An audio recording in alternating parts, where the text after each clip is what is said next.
Frères et sœurs, aujourd'hui, nous célébrons le jour où les mages, représentants de tous les peuples, viennent rendre hommage au Fils de Dieu. À leur côté, nous sommes appelés à nous agenouiller devant la crèche et à déposer à ses pieds notre cœur en offrande. Je vous invite à la prière. Seigneur, par la bouche du prophète Ésaïe, tu me dis « Mets-toi debout et deviens lumière, et me voici ». Je suis de ce peuple, Seigneur, à qui tu fais cette merveilleuse invitation, qui, dans ma vie, un jour, m'a adressé un pareil encouragement, qui m'a fait une telle confiance. Même si, dans le lumineux cortège de ton peuple, je ne suis qu'un pauvre lumignon fumant, je sais, Seigneur, que ce n'est pas de ma lumière dont tu as le plus besoin, mais de ma transparence, pour qu'à travers moi, ta lumière à toi illumine tout ce qui m'entoure, sans que j'y sois pour rien. Pourtant, Seigneur, il y a une chose que je peux faire pour toi, je vais me donner un bon coup de chiffon, polir mon verre, pour que, avec ton aide, rien en moi n'empêche les autres de te voir. Amen. Je vous invite à vous lever pour chanter au 305 les strophes 1 et 2. 305.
Louons le Seigneur.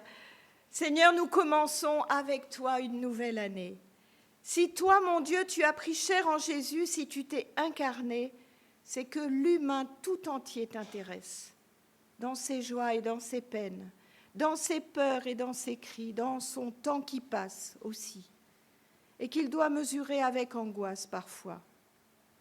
Mon Dieu, tu as pris chair, et l'infini a pris limite, l'éternité a pris temps en toi. Nous avons fêté l'année nouvelle, fête du temps qui passe, et désormais, toi qui es, qui étais et qui viens, tu te fais présent. Nous t'en louons, Seigneur. Amen. Et donc, nous prenons le 378.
Je vous invite à vous asseoir. Faudrait Noël plusieurs fois par an, hein. Nous entrons dans la repentance. Seigneur, ce sont de piètres présents que nous déposons parfois à tes pieds. Notre confiance en toi, limitée par les frontières de notre raison, notre écoute, si souvent distraite par d'autres voix que la tienne. Notre amour pour toi dont nous ne savons pas faire un grand feu de joie. Notre espérance que le plus petit vent contraire suffit parfois à éteindre. Notre disponibilité dévorée par la multitude de nos engagements. Notre liberté que nous laissons entraver par tant de chaînes inutiles. Si petits soient-ils nos présents, nous te les offrons quand même, dans l'espoir que tu y trouves quelques briques à apporter à la construction de ton royaume. Amen. Et nous prenons au 318, les strophes 1 et 3, 318.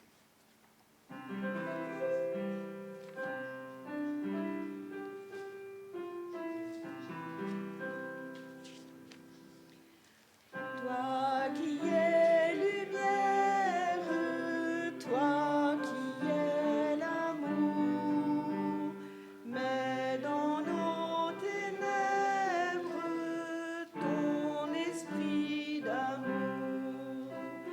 Viens sur notre terre, viens ouvrir nos cœurs. Toi qui nous libères et nous rends meilleurs. Toi qui es lumière, toi qui es l'amour, mets dans nos ténèbres ton esprit d'amour. Le 3.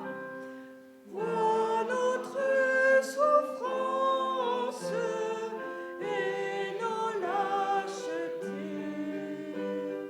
Donne l'espérance au cœur fatigué. Toi qui es lumière, toi qui es l'amour, mets dans nos ténèbres ton esprit d'amour. Frères et sœurs, notre Dieu est un Dieu de grâce. Ce pardon qu'il nous offre, il nous le propose encore aujourd'hui. Il nous appartient simplement de l'accueillir, de le faire nôtre, pour en vivre, pour manifester notre désir de recevoir ce pardon, de le laisser nous transformer. Je vous invite à vous lever. Jour après jour, le Seigneur redit à chacun d'entre nous, « Allons, mon enfant, relève la tête. Tu ne dois compter que sur moi.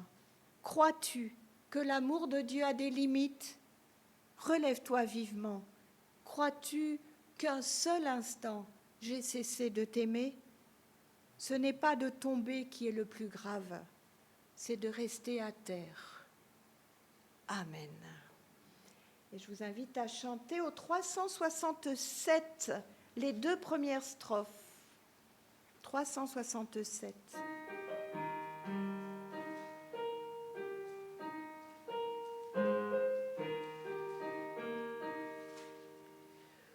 Oh, quel éclat sur nos matins et quelle joie sur nos chemins, fais briller ta lumière.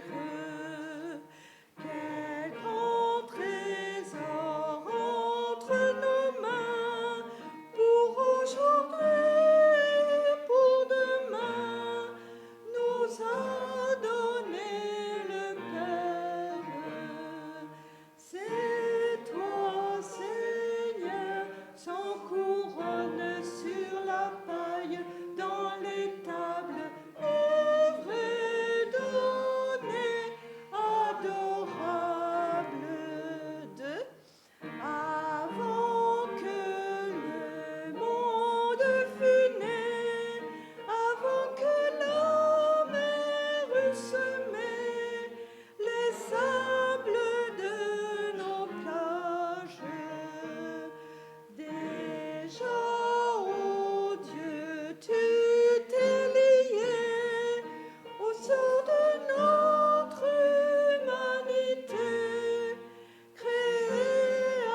même chanter le 3. Tu fais vers nous les premiers pas, nous invitons à ton repas autour de cette table.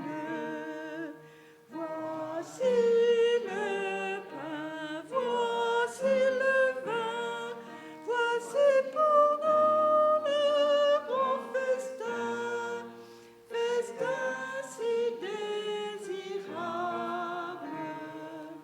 C'est toi, Seigneur, qui invite, qui accueille, mains ouvertes. Voici nos vies tout offertes. Pardonnés et libérés, écoutons maintenant comment Dieu veut être servi et ce qui nous donne la force de faire. Il nous dit, ce n'est pas vous qui m'avez choisi, mais moi, je vous ai choisi pour que vous alliez, que vous portiez du fruit et que votre fruit demeure, afin que ce que vous demanderez au Père en mon nom, il vous le donne. Ce que je vous commande, c'est de vous aimer les uns les autres. Amen. Et je vous invite à chanter au 427, les 2 premières strophes.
Je vous invite à vous asseoir.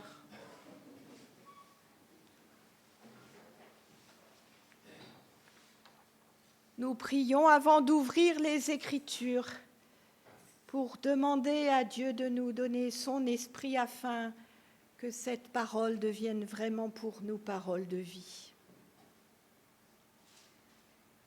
Seigneur, notre Dieu et notre Père, par une étoile, tu as appelé les mages à chercher ton Fils bien-aimé, mais c'est par la parole du prophète Michée qu'ils t'ont trouvé et adoré comme leur Seigneur. À nous aussi, tu as fait connaître ta parole, afin qu'elle nous conduise au Christ, qui resplendit maintenant pour tous, telle une étoile brillante. Donne à tous ceux et celles qui n'ont pas encore entendu cette bonne nouvelle de la découvrir à leur tour et d'accueillir avec joie celui qui nous envoie, Jésus-Christ, ton Fils, notre Sauveur. Nous t'en prions, Seigneur, éclaire-nous par ta parole et par ton esprit, pour que nous devenions les témoins de ton amour, ici et partout. Amen. Nous lisons dans le livre du prophète Ésaïe au chapitre 60, les versets 1 à 6.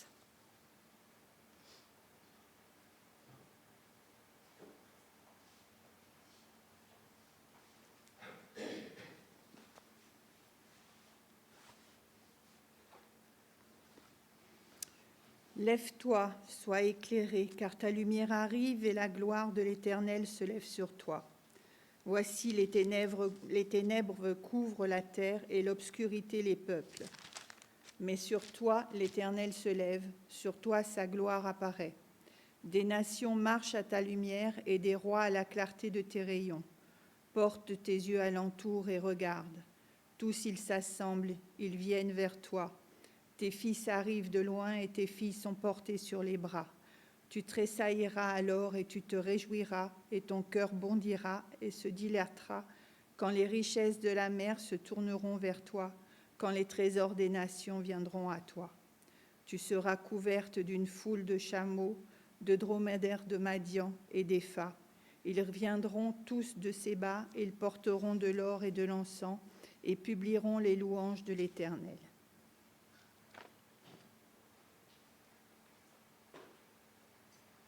Dans l'Épître aux Éphésiens, nous lisons chapitre 3, les versets 2 à 6.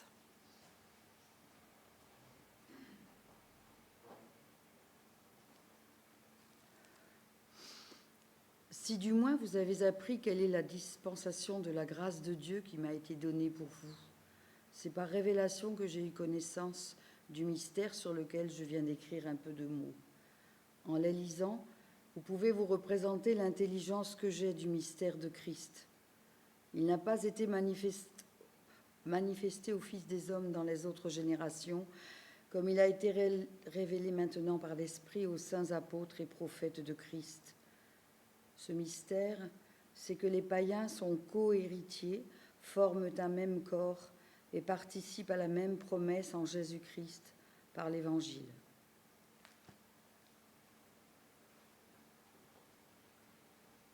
Et enfin, dans l'Évangile selon Matthieu, au chapitre 2, nous lisons les versets 1 à 12.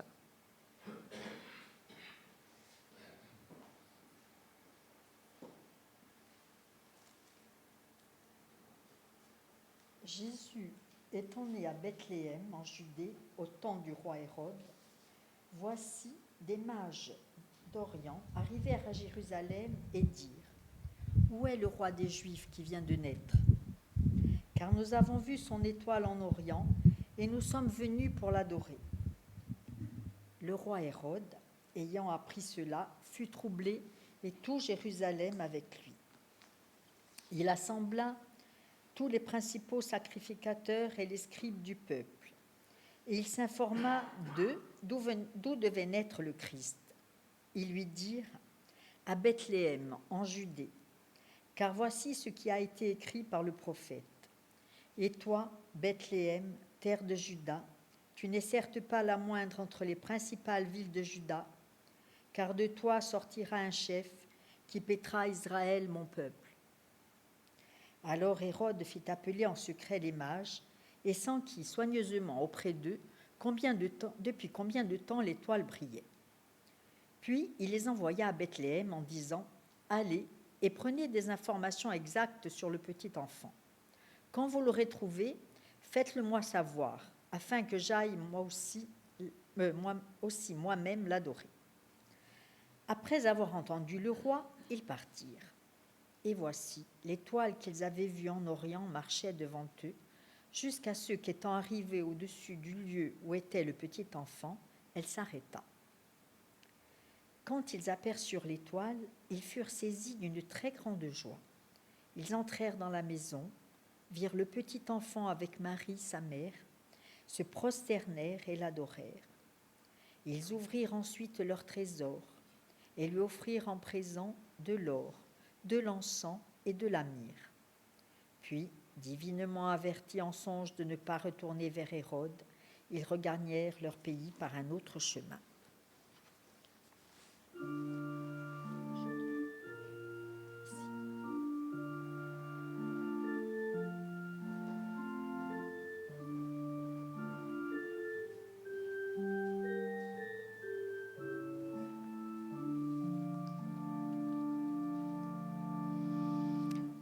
Frères et sœurs, le récit des mages nous est familier. Il fait partie intégrante de notre imaginaire de Noël avec les anges, les bergers, etc. Nous n'y prêtons plus vraiment attention, nous laissant bercer par la jolie vision de cette caravane de chameaux qui traverse les déserts à la poursuite d'une étoile. Récit bien connu donc et qui pourrait donc paraître sans mystère. Et pourtant, avec un peu de recul, il pourrait être vu comme particulièrement dérangeant. En effet, contrairement à l'évangile de Luc, les premiers à reconnaître le Christ ne sont pas des Juifs croyants, issus d'un peuple subissant l'occupation romaine et qui vit dans l'attente ardente d'un Messie annoncé depuis des siècles. Ils ne sont pas non plus des prêtres, ni des scribes, les théologiens de l'époque. Ce sont des étrangers, pire encore, ce sont des païens. Des chercheurs de foi, oui, mais venus d'ailleurs, aussi bien géographiquement que culturellement. Et pire encore, ce sont des hommes qui lisent le ciel, les étoiles, plus que les Écritures. Et ce sont ces étranges étrangers qui pourtant se mettent en route. Tels qu'ils sont à ce moment de l'histoire et tout savants qu'ils soient, les mages n'ont pas toutes les réponses, c'est le moins qu'on puisse dire. Ils n'ont pas non plus une foi bien formulée, et d'ailleurs on pourrait même se demander quelle foi ont-ils. Ils n'ont pour les mettre en route, pour les guider, qu'un signe unique, une étoile étrange, bizarre, inhabituelle. Et ils ont aussi une conviction, accompagnée donc d'une question. Cette étoile si brillante signale forcément la naissance d'un personnage extraordinaire. Et donc, où est donc né cet enfant extraordinaire ?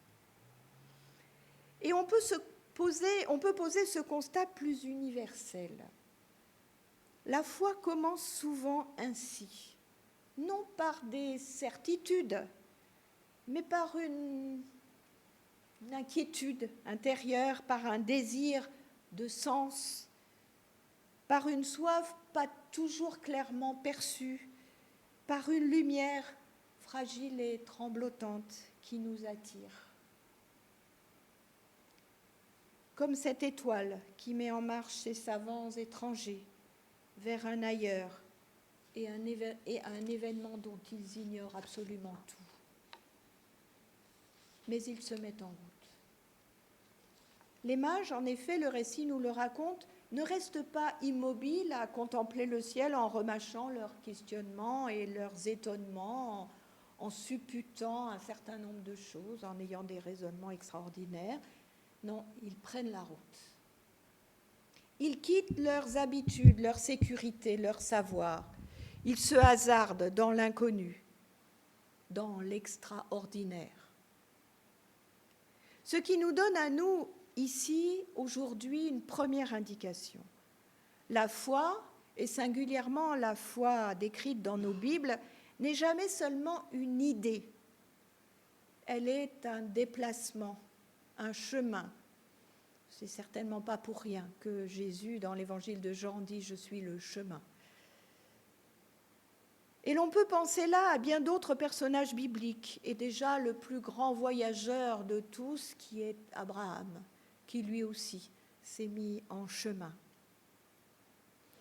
Le premier mouvement de la foi, après cette espèce de frémissement intérieur, est donc de se mettre en quête.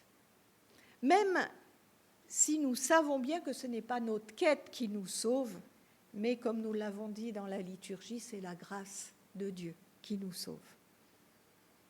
Et c'est cette grâce qui, avant de nous sauver, ou parce qu'elle nous sauve, justement, eh bien, nous met en mouvement.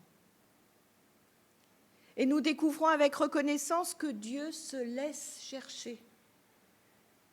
Il se laisse même rencontrer sur la route. Il se donne à connaître. Un autre personnage dans notre texte manifeste son désir de connaître celui qui vient de naître. Ce personnage, c'est Hérode. une même curiosité, pourrait-on dire, face à l'enfant, mais deux attitudes qui s'opposent. D'un côté, celle d'Hérode, inquiet pour son pouvoir, qui cherche à tout contrôler et envisage éventuellement d'éliminer ce qui le dérange. Et de l'autre, il y a celle des mages qui, eux, se laissent déposséder de leur savoir, de leur certitude, de leur statut. Ils se laissent interroger sur leur propre connaissance, ils se laissent déplacer vers l'inconnu. C'est l'inattendu qui les met en route. La question se pose alors peut-être aussi pour nous. Que fait naître en nous la venue du Christ? Est-ce que c'est la peur de perdre quelque chose peut-être de notre liberté, de nos savoirs antérieurs, de nos certitudes bien confortables? Car en Jésus, l'enfant de Bethléem, effectivement, Dieu se donne. Et donc, peut-être est-ce, en ce temps de Noël, la joie de recevoir la promesse d'une vie nouvelle, la promesse d'une manière renouvelée de voir le monde, ou bien de nouer des relations transformées aussi avec Dieu, dont nous découvrons une image tout à fait surprenante, l'image d'un Dieu dans un petit enfant nouveau-né, l'image d'un Dieu tout-puissant dans la fragilité d'une naissance. Donc Dieu se donne, mais il se donne autrement que ce que nous attendons, de ce que nous croyons devoir trouver. Et les mages eux-mêmes s'attendaient certainement à un roi puissant, un petit prince, celui-là même que Hérode aurait pu légitimement craindre. Et à leur arrivée, dans ce lieu surprenant où ils ont été conduits, aux antipodes vraiment des palais auxquels ils s'attendaient, ils trouvent donc un enfant vulnérable dans un lieu déconcertant. Et c'est là le cœur de l'Évangile. Dieu ne s'impose pas, il se donne dans la fragilité. Et il se donne y compris là où on ne l'attend pas et comme on ne l'attend pas. Les mages alors se prosternent, sans doute pas parce qu'à ce moment précis ils comprennent tout, mais parce qu'ils reconnaissent dans ce nouveau-né une présence, une lumière, une promesse, mystérieuse, déconcertante, mais éclatante. Et ils offrent ce qu'ils ont, de l'or, de l'encens et de la myrrhe, des dons imparfaits, peu conformes, me semble-t-il, avec les besoins de cet enfant au moment où il se rencontre, aux besoins de cette famille, mais des présents sincères, les présents qu'ils auraient offerts effectivement à un roi. Alors, on peut se dire là que Dieu n'attend pas de nous une foi parfaite. Il n'attend pas de nous une adéquation parfaite de nos réponses, de nos engagements. Il accueille tout ce que nous sommes capables d'apporter, de donner, de faire, tout ce que nous sommes capables d'être. Et surtout, il nous accueille, nous qui sommes là aujourd'hui pour lui manifester notre amour, tremblant peut-être, fragile, inconstant, mais profondément sincère. Aujourd'hui, c'est le temps de l'émerveillement, de l'adoration, de la foi jaillissante, pas vraiment construite peut-être, mais pleine d'enthousiasme, de reconnaissance aussi. Aujourd'hui, c'est le temps de l'amour à donner, comme on ne peut que le donner à un tout petit enfant. C'est un amour spontané, attendri, attentif à tout ce qui est en germe dans cette vie nouvelle qui naît. Et puis il y aura un autre temps sur la durée, le temps de la transformation, de la maturation. C'est ce que nous suggère la suite du récit qui se termine par cette phrase discrète, comme dite en passant, mais décisive me semble-t-il. Ils regagnèrent leur pays par un autre chemin. L'Évangile nous le raconte dans maints récits et nous l'expérimentons peut-être aussi dans nos vies. Rencontrer le Christ ne nous laisse pas inchangés. On ne repart pas par la même route exactement. On ne voit plus le monde de la même manière. On ne met plus nos pieds dans nos traces antérieures. Et même si nous retournons dans notre pays, il ne ressemblera plus à ce que nous croyons en connaître. Nous aurons changé de regard. La parole, lorsqu'elle est entendue, reçue, accueillie, transforme notre vie, non par la contrainte, mais par la liberté qu'elle nous donne. Nous qui sommes ici aujourd'hui en ce début d'année, nous sommes peut-être comme les mages en recherche, parfois incertains, porteurs de questions plus que de réponses, porteurs de doutes, d'incompréhension, de craintes. Mais la bonne nouvelle de l'Épiphanie est celle-ci. Ne craignons pas. Dieu se laisse trouver par celles et ceux qui le cherchent, même maladroitement. Et il se révèle là où on ne l'attend pas, dans la faiblesse, l'humilité, dans l'enfant de la crèche.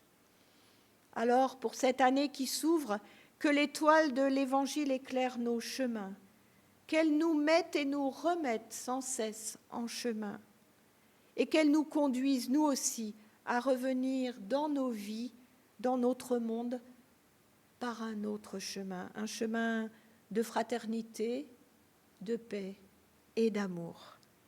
Amen.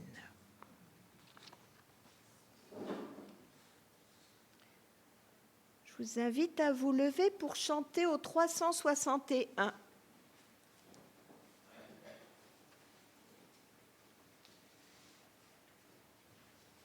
On va le chanter en entier.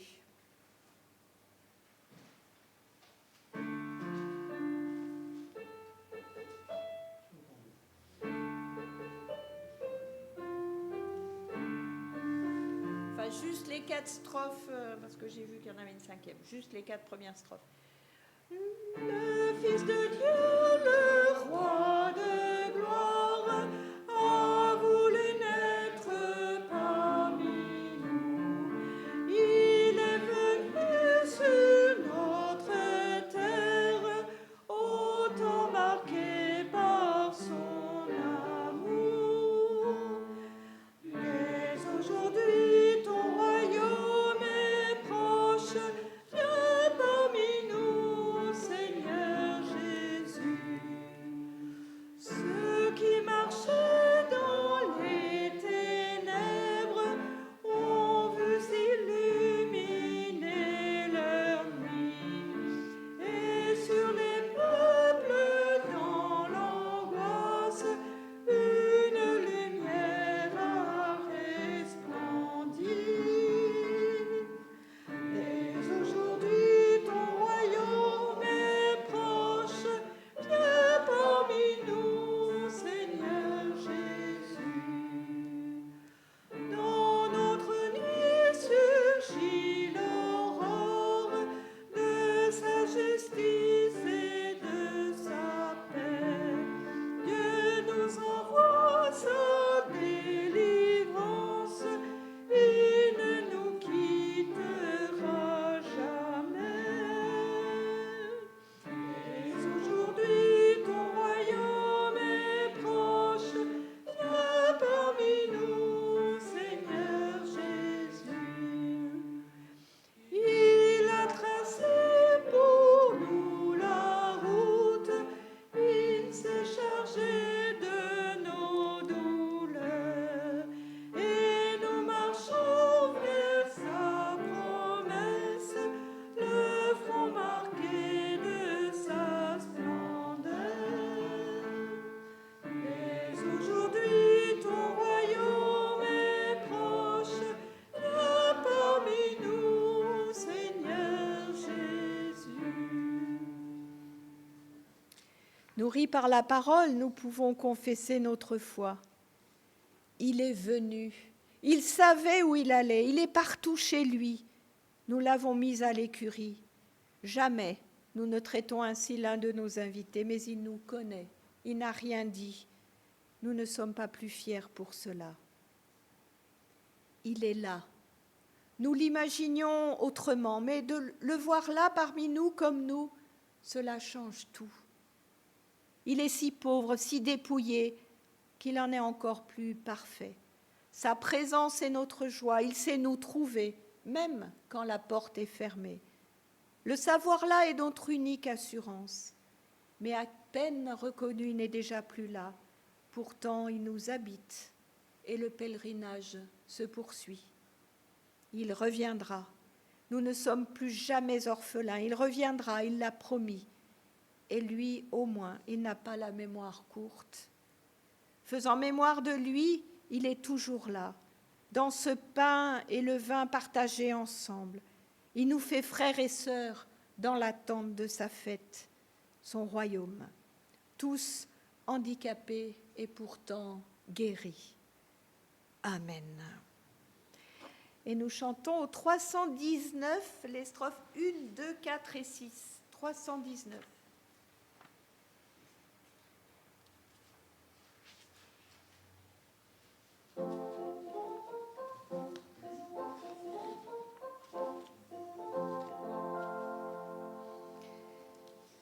Au dernier jour du grand retour, dans la clarté d'un ciel nouveau, le Seigneur viendra sur terre pour juger l'humanité.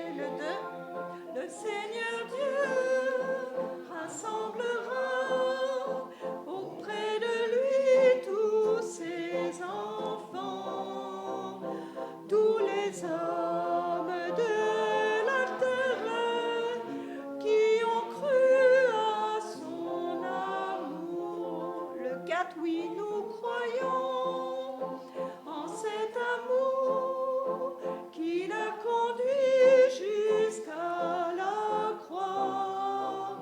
Nous croyons au jour de Pâques, au triomphe du Seigneur. 6 qui peut briser notre espérance lorsque le Christ est avec nous. Nous vivons de sa présence dans l'Église au fil des jours. Je vous invite à vous asseoir.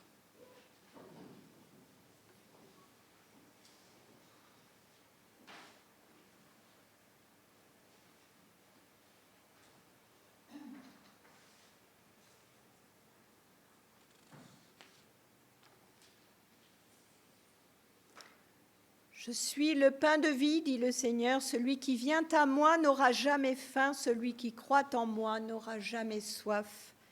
Je suis le pain vivant descendu du ciel. Celui qui croit en moi a la vie éternelle. Si quelqu'un mange de ce pain, il vivra pour toujours. Ô Dieu, nous ne pouvons pas marcher si nous n'avons pas du pain pour conforter nos membres. Nous ne pouvons pas chanter si nous n'avons pas de vin pour réjouir nos cœurs. Au long de nos journées, au cours de nos semaines, au fil de nos années, donne-nous les nourritures de la table. Donne-les-nous quand nos pieds fatigués trébuchent, quand nos mains aveugles tâtonnent, quand nos cœurs attristés s'assombrissent. Donne-les-nous aussi quand nos pas légers s'élancent, quand nos mains ouvertes se tendent, quand nos cœurs joyeux bondissent. Nourris les affaiblis et nourris les vaillants indifféremment. Comme indifféremment Jésus-Christ est né, mort et ressuscité pour tous les hommes et pour chacun et chacune d'entre nous. Amen. C'est pour nous rendre plus humains, plus vrais, plus fraternels. C'est pour rassembler dans l'unité tous les enfants dispersés que Jésus a pris du pain. Il l'a rompu en bénissant le nom de Dieu et l'a partagé avec ses amis en disant « Prenez-en tous, Ceci est mon corps livré pour vous. » Après le repas, il a pris la coupe et de nouveau, en bénissant le nom de Dieu, il l'a donnée à ses amis en disant « Prenez et buvez-en tous la coupe de mon sang, le sang de l'alliance nouvelle et éternelle, qui sera versé pour vous et pour la multitude en rémission des péchés. » Et il a ajouté « Vous ferez cela en mémoire de moi. » Seigneur, tu nous rassembles aujourd'hui autour de la table comme un père réunit ses enfants pour refaire avec nous ton alliance, pour nous redire les mots de ta tendresse pour nous. Nous ne venons pas les mains vides, mais nous t'apportons ce que nous sommes. Nous venons avec nos vies, avec nos peines et avec nos joies, avec notre amour aussi. Par l'action de ton esprit, donne-nous communion au corps et au sang de ton Fils. Donne-nous la paix, donne-nous la joie et la force que tu veux pour nous. Amen. Heureux ceux qui ont faim et soif de justice, car ils seront rassasiés. Heureux ceux que tu prends avec toi pour les nourrir des biens de ta maison. Heureux ceux qui sont invités au festin du Christ. Et nous sommes tous et toutes invités à ce repas. Venez, car tout est prêt. Nous allons former un cercle autour de la table.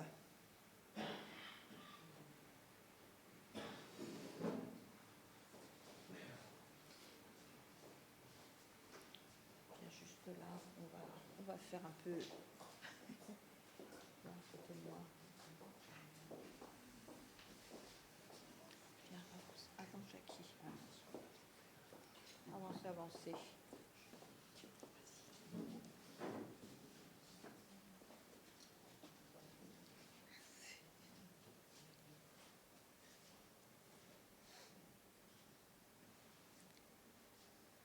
Le pain que nous rompons est la communion au corps du Christ.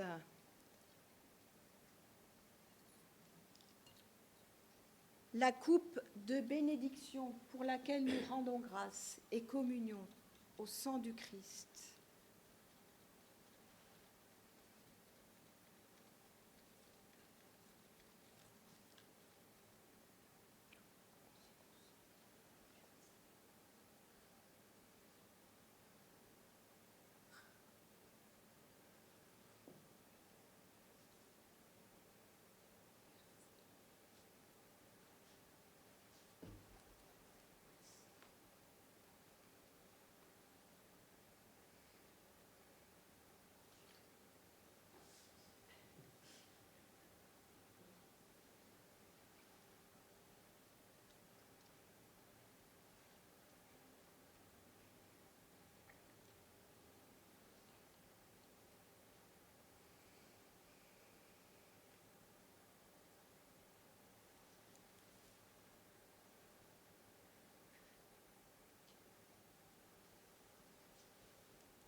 Paix sur la terre, sur la terre, bonne volonté envers les hommes. Amen, alléluia. On devrait aller.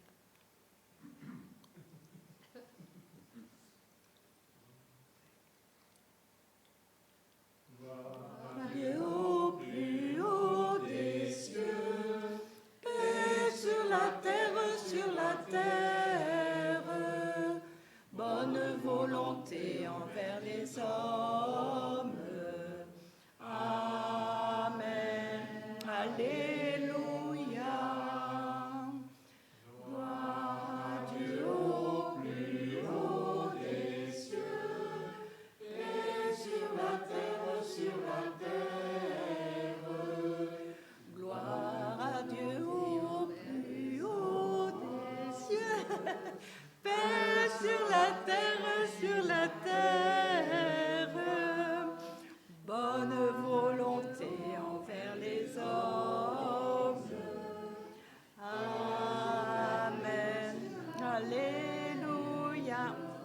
essayer de le reprendre en canon, mais voilà. Donc, pas tout le monde nous suit, Alain et moi.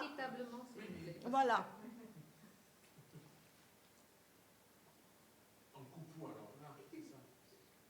Là, si vous voulez.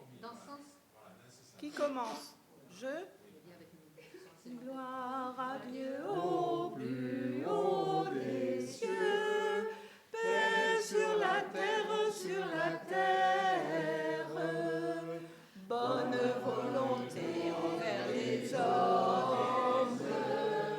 Amen, alléluia, gloire à Dieu au plus haut des cieux, paix sur la terre, bonne volonté envers les hommes.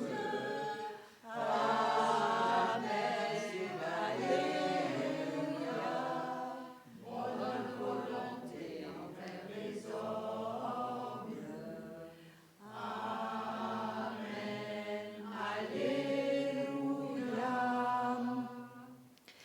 Père, loué sois-tu pour Jésus-Christ, pour sa venue à Noël, sa vie parmi nous, sa mort et sa résurrection.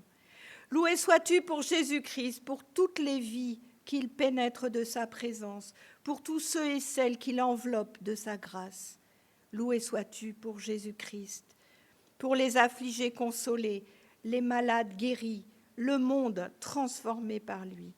Loué sois-tu pour Jésus-Christ, et que ma louange jaillit de nos cœurs, s'inscrivent tous les jours en gestes d'amour. Amen. Je vous invite à regagner vos places.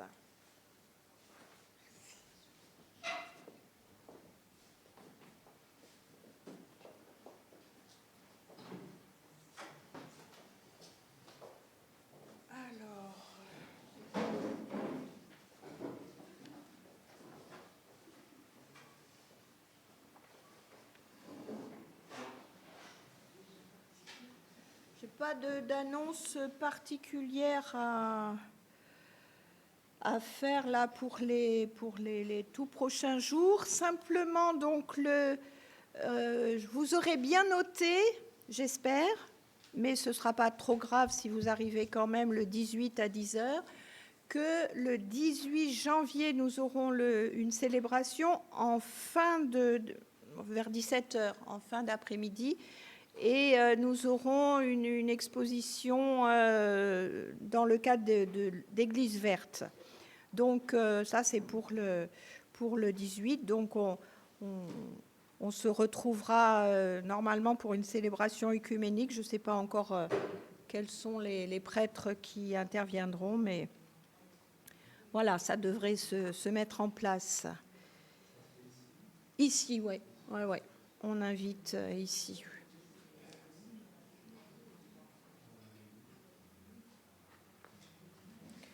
Sinon, donc, la réunion de prière le 13 à 17h à Ajaccio, donc chez Henri. Juste dire concernant l'exposition de crèche, et je m'en suis aperçu encore plus ce matin, cette découverte de où est né Jésus et qui est Jésus. Et en discutant avec les gens, en leur expliquant les différentes crèches, je me suis rendu compte qu'il y avait là une belle idée. Alors, est-ce que Jésus est né en Provence comme Charles Mireille et Mathieu entre Avignon et les Sainte-Marie? Est-ce qu'il est né en Éthiopie? Est-ce qu'il est né à Bethléem? Est-ce qu'il est né ailleurs? L'important, c'est qu'il naisse à nous. Et c'est dans la discussion que j'ai eue souvent avec les gens ici, où j'ai redécouvert ça. Beaucoup de gens ne connaissent pas les crèches provençales. Paradoxalement, les Bretons ne savaient pas ce que c'est. Quand on leur dit qu'en définitive, si Noël était né en province, tout le monde aurait été transformé. Quand on dit ça, ça veut dire que chaque fois que Jésus naît quelque part, il transforme tout. Voilà. Et j'ai trouvé que dans cette exposition de crèche, on a eu un peu de code par le monde, c'est jusqu'à mercredi encore. Donc vous pouvez nous envoyer les gens. Voilà. C'était ce beau message. Même dans des cacahuètes, dans des citrouilles.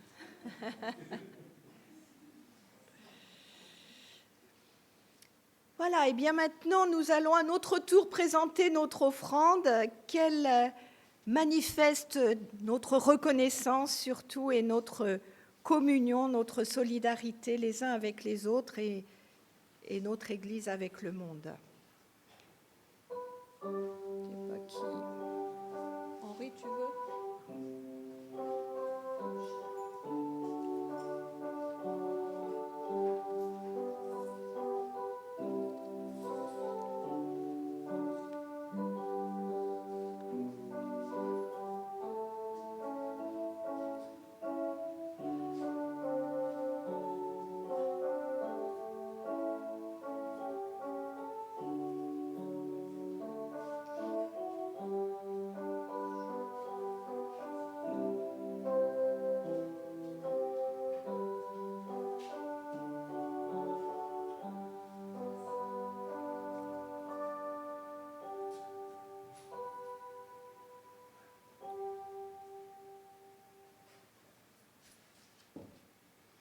Seigneur, voici notre offrande pour ta gloire et le service de nos frères et sœurs.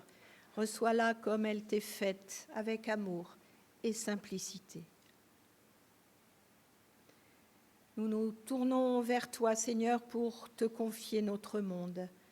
Un jour, ta voix nous a appelés, Seigneur, faibles et insistantes, comme le cri d'un nouveau-né. Aujourd'hui, nous voulons être des hommes et des femmes renouvelés, germe de paix et d'espérance pour le monde. Depuis la terre qu'a habité ton Fils et dans le temps qui est le nôtre, nous te remercions pour cette année nouvelle, avec toutes les possibilités qu'elle nous offre. Viens allumer en nous la flamme rayonnante qui est la tienne, afin que nous nous engagions toujours à nouveau à travailler concrètement à l'avènement de ton royaume. Aide-nous, Seigneur, à faire que notre témoignage soit cette année une source de libération et non un outil d'oppression et de discrimination. Puisse notre foi nous ouvrir les yeux pour voir ton image dans les gens qui sont différents de nous et qui nous entourent. Donne-nous le courage d'abandonner nos privilèges pour voir l'égalité l'emporter chez tous les humains. Puissions-nous nous montrer plus respectueux de ta création pour préserver cette terre que tu nous as confiée. Seigneur, dans ta miséricorde, entends notre prière. Puisse cette année être une année où nous verrons la violence disparaître de nos cœurs, de nos communautés, de nos pays et du monde entier. Aide-nous, Seigneur, à défendre notre cause sans dégainer l'épée. Aide-nous à remplacer la peur par l'amour. Permets que cette année soit l'année où les armes se taisent dans toutes les zones de conflit du monde. Seigneur, dans ta miséricorde, entends notre prière. Plus près de nous, nous te prions pour ceux et celles qui ont perdu l'espoir, pour ceux et celles que décourage la dureté des humains. Que pour eux, tous et toutes, le mal ne soit pas plus fort que le bien, mais qu'ils gardent le cœur ouvert et sachent attendre et espérer. Seigneur, dans ta miséricorde, entends notre prière. Que ton Église, partout dans le monde, que notre Église locale en particulier, jalonne la route des hommes et des femmes de gestes qui donnent une authentique espérance, qui soient une étoile sur leur chemin. Que dans toutes les communautés chrétiennes, ton espérance trace un sillage lumineux à travers nos vies quotidiennes. Seigneur, dans ta miséricorde, entends notre prière. Que notre vie personnelle tout au long de cette année soit un signe concret d'espoir aux yeux de tous et surtout aux yeux des plus humbles, des plus humiliés. Aujourd'hui encore, tu mets ton nom dans notre bouche. Puissions-nous le chanter joyeusement. Tu mets ton œuvre dans nos mains, puissions-nous la faire fructifier. Fais de chacun et chacune de nous et de toutes nos communautés des germes d'espérance et de paix pour le monde. Seigneur, dans ta miséricorde, entends notre prière. Et ensemble maintenant, nous voulons te dire, notre Père qui es aux cieux, que ton nom soit sanctifié, que ton règne vienne, que ta volonté soit faite sur la terre comme au ciel. Donne-nous aujourd'hui notre pain de ce jour. Pardonne-nous nos offenses, comme nous pardonnons aussi à ceux qui nous ont offensés. Et ne nous laisse pas entrer en tentation, mais délivre-nous du mal. Car c'est à toi qu'appartiennent le règne, la puissance et la gloire pour les siècles des siècles. Amen. Frères et sœurs, avant de nous séparer, nous allons encore recevoir une dernière parole d'exhortation et d'envoi de la part de notre Seigneur, ainsi que sa bénédiction. Je vous invite à vous lever. La crèche nous dit l'humilité, l'enfant nous dit la fragilité. Nous voici émerveillés par tant de simplicité. Vivons dans la paix chaque étape de notre vie. Il est là, celui qui est le bon berger. Et que pour cette année qui s'ouvre, notre communauté devienne et reste une étoile brillante de l'amour de Dieu. Que la gloire de Dieu nous soutienne, chacun, chacune, pour être jour après jour ces porteurs de lumière qui nous appellent à être. Amen. Et je vous invite à chanter au 883 sur le chemin où tu appelles.